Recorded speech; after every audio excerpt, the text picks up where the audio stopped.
one might think that, like, the people who are supposed to be the smartest ones in the world, the people who staff the most prestigious institutions in university, you would think that they would know better than to mess with Trump. No, they don't. Harvard University used to be the gold standard in education.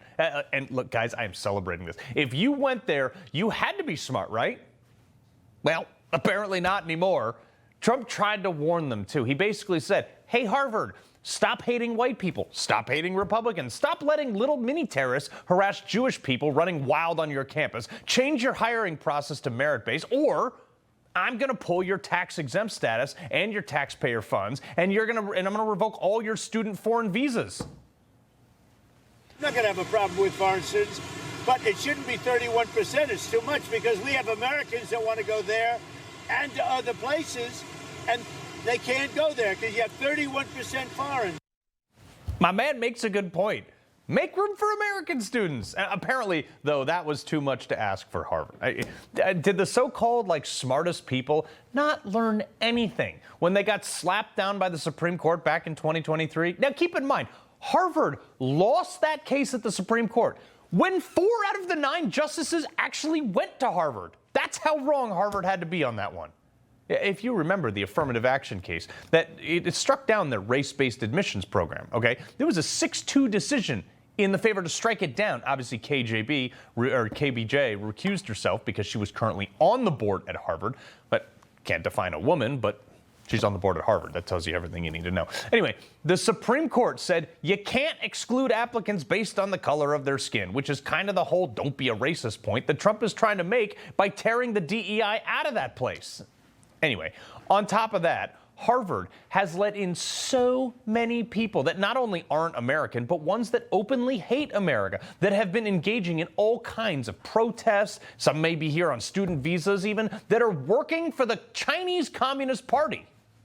So Kristi Noem, smartly, demanded extensive records relating to their foreign student population, including any disciplinary records, protest activity, anything else.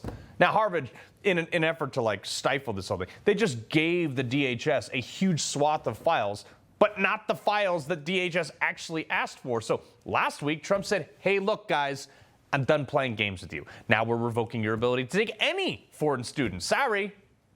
Now, Harvard has sued because it's 25 to 30% of their students are on a visa program, and because they're in deep blue Massachusetts, a judge put a 2-week block on Trump's ban that is now being argued today through the end of the week. This is insane because 8 U.S. Code 1104 clearly grants the Secretary of State, who works for the Trump administration, final decisions on visa applications, further granting authority to DHS for some of those decisions too. But more broadly, under 8 U.S. Code 1182, the executive, that's the president for the big brains at Harvard, has basically unilateral authority to revoke any visas. So I don't know what the basis of this judge's ruling, just like everyone else, these liberal activists.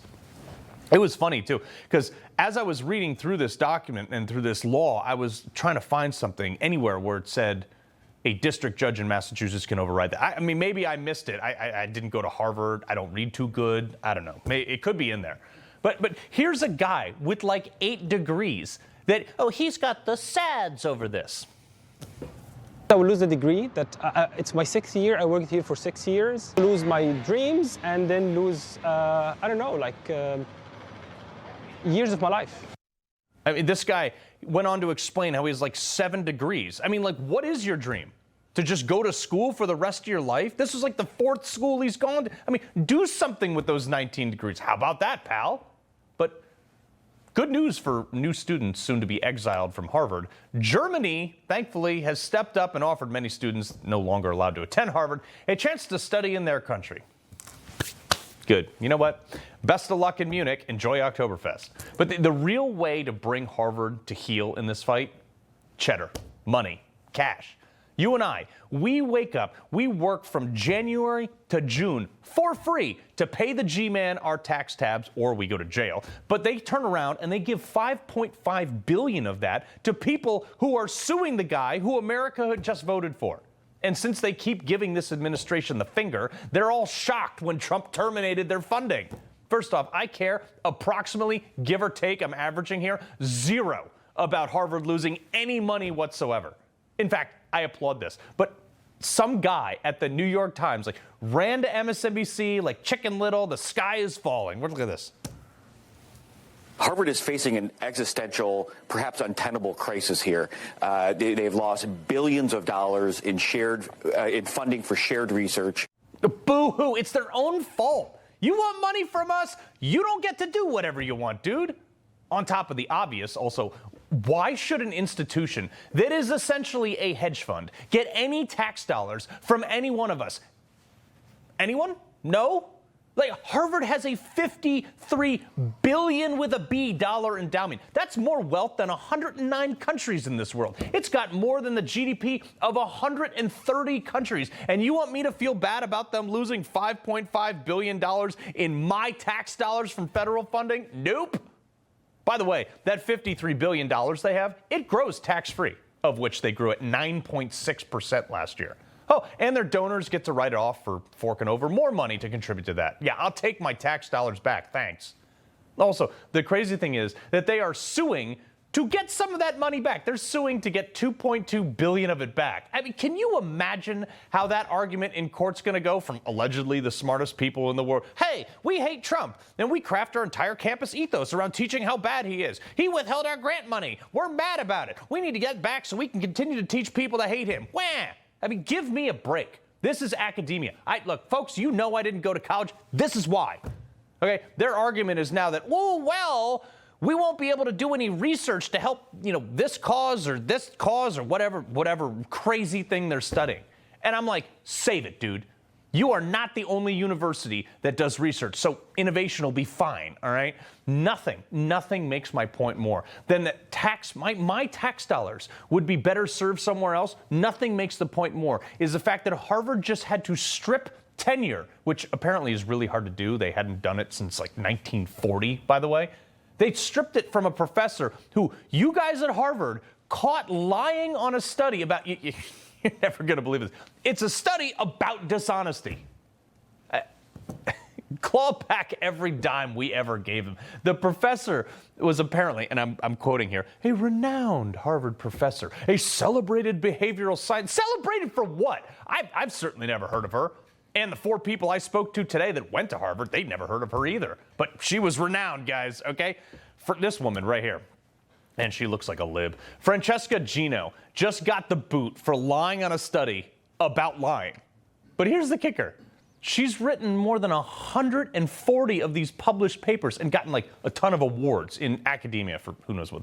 These awards are stupid. They're all made up and don't matter anyway. So if Trump wants to strip them of their funding for research, be my guest all day long. Why are we funding studies about dishonesty? Anyway, Harvard, you can fund that out of your own pocket. This gives society approximately 0 advancements. It saves no lives. Just delete. There's over 900 other universities anyway that would be happy to take that money and probably won't lie about their findings. Look, all these Ivy Leagues, they're just cesspools for the overeducated and mostly unintelligent people who sit around telling each other how superior they are, giving each other awards without ever considering the fact that most of the country, most of you probably at home who are watching this, you guys hate these places. I know I do, and we're laughing at them. They take themselves so seriously. I've made a career of messing with these people. Hey, this is before Trump. Maybe it's been a hobby for me, even before Trump started withholding funds. I have a good friend.